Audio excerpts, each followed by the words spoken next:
काय सांगाल तुम्ही या ठिकाणी आज अटलांटा कंपनीच्या विरोधामध्ये काही दिवसांपूर्वी तुम्ही देखील फिर्याद दिली होती, पोलिसांनी दखल घेतली नाही, थेट मुख्यमंत्र्यांना आदेश काढावे लागले आणि त्यानंतर आज गुन्हा दाखल झाल्याचं सांगितलं. तर नक्की काय प्रकार आहे सगळं? या प्रकरणाचा म्हणजे आपण खोलात जाऊ. या ठिकाणी अटलांटा कंपनीने 11 कोटी रुपयाची वसुली महानगरपालिकेकडे काढली होती आणि त्यावेळेस या कंपनीची काही निगोशिएशन, कारण आता आम्ही सत्तेत आलो आहोत, पैसे विकासाकरता लागणार आहेत आणि 11 कोटी रुपये त्यांना द्यायचे, तर मग शहराचा विकास करायचा कुठं?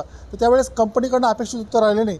ज्यावेळेस वैयक्तिक ज्यावेळेस या प्रकरणात शोधायचा प्रयत्न केला असता, या ठिकाणी अटलांटा कंपनीचे 4,89,00,000 रुपये अटलांटाकडे मोबिलायझेशन ॲडव्हान्सपैकी रक्कम जमा त्यांच्याकडे आहे, त्यांचे घेणे बाकी असताना आपण 11 कोटी रुपये द्यायचे कसे, हा प्रश्न. कसले मागत होते?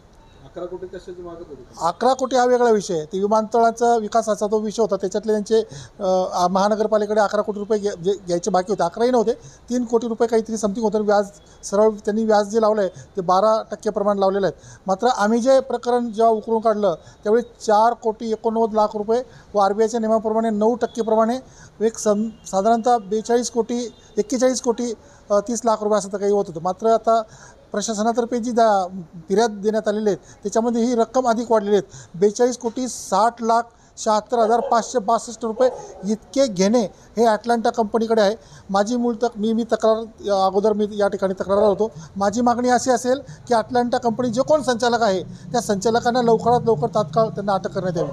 हो, आता तुम्ही या ठिकाणी मुख्यमंत्र्यांना आदेश काढावे लागले गुन्हा दाखल करण्यासाठी. तुम्ही मुख्यमंत्र्यांची भेट घेतली होती गिरीश भाऊंच्यासोबत, नक्की काय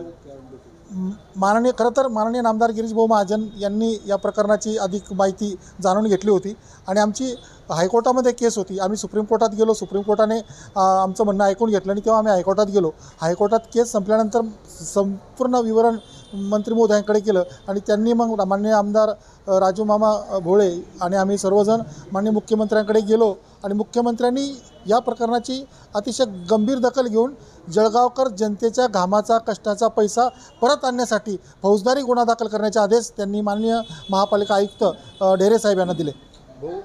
खरं म्हणजे मुख्यमंत्र्यांनी आदेश दिले 2 दिवसापूर्वी. गुन्हा दाखल करण्याचे आदेश दिल्यानंतरही महापालिकेने हायकोर्टामध्ये 11 कोटी रुपये अटलांटा कंपनीसाठी जमा केले. कुठेतरी प्रशासनाने घाई केली का? नाही, कसं आहे, प्रशासनाने खरं म्हणजे चुक्या केलेल्या आहेत. जे प्रकरण 60 दिवसामध्ये तुम्ही कोर्टामध्ये दाखल करायला पाहिजे होतं ते प्रकरण तब्बल 217 दिवसानंतर त्या ठिकाणी तुम्ही त्याच्यावरती हरकत घेतलेली आहेत. म्हणजे कुठेतरी अटलांटा कंपनीची कायदेशीर तटबंदी मजबूत करण्यासाठी आपल्यातल्याच काही लोकांनी त्या ठिकाणी त्यांच्या हातमिळवणी करून इतकी मोठी रक्कम त्यांना देण्यासाठी म्हणजे या ठिकाणी भाग पडलं. खरं म्हणजे ही जी प्रक्रिया आहे ही आताच नाही, गेल्या जवळजवळ 24 वर्षातली प्रक्रिया आहे. पण दरम्यानच्या काळात कोणी यांना सहभागी झाला आहे हा पण संशोधनाचा विषय आहे. आज आपण फिर्याद दिलेली जळगाव शहर पोलीस स्थानकात, नेमकं काय म्हटलं आहे फिर्याद?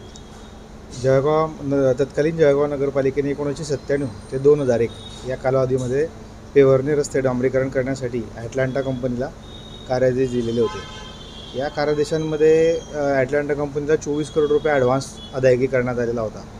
त्यापैकी त्यांनी 19 करोड रुपयाचा ॲडव्हान्स जो होता तो झालेल्या कामापोटी वर्गीकृत करून तो जमा करण्यात आलेला होता.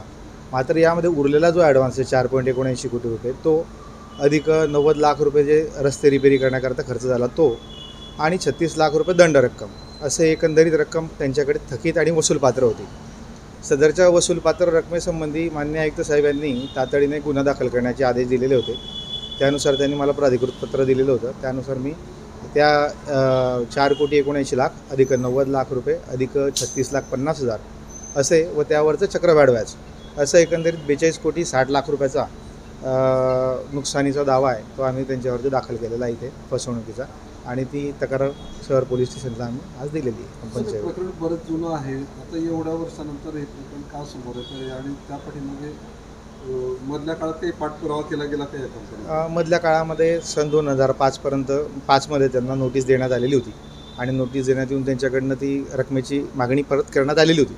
तथापि कंपनीने त्यावेळी देखील दुजोरा दिला नाही आणि महानगरपालिकेने जी नोटीस दिली त्यानुसार पैशांचा भरणा केलेला नाही. त्यामुळे ती रक्कम सर्व महानगरपालिकेच्या अकाउंटला दरवर्षी ही ॲडव्हान्सच्या रजिस्टरमध्ये ही प्रलंबित म्हणून दरवर्षी तिच्यामध्ये नोंदणीकृत करण्यात येत होती.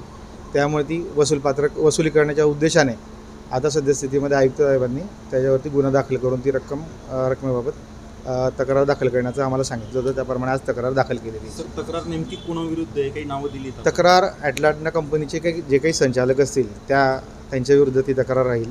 किती संचालक आहेत? त्याच्याबद्दल अजूनपर्यंत माहीत नाही आहे, परंतु त्याबद्दल माहिती घेण्यात येईल.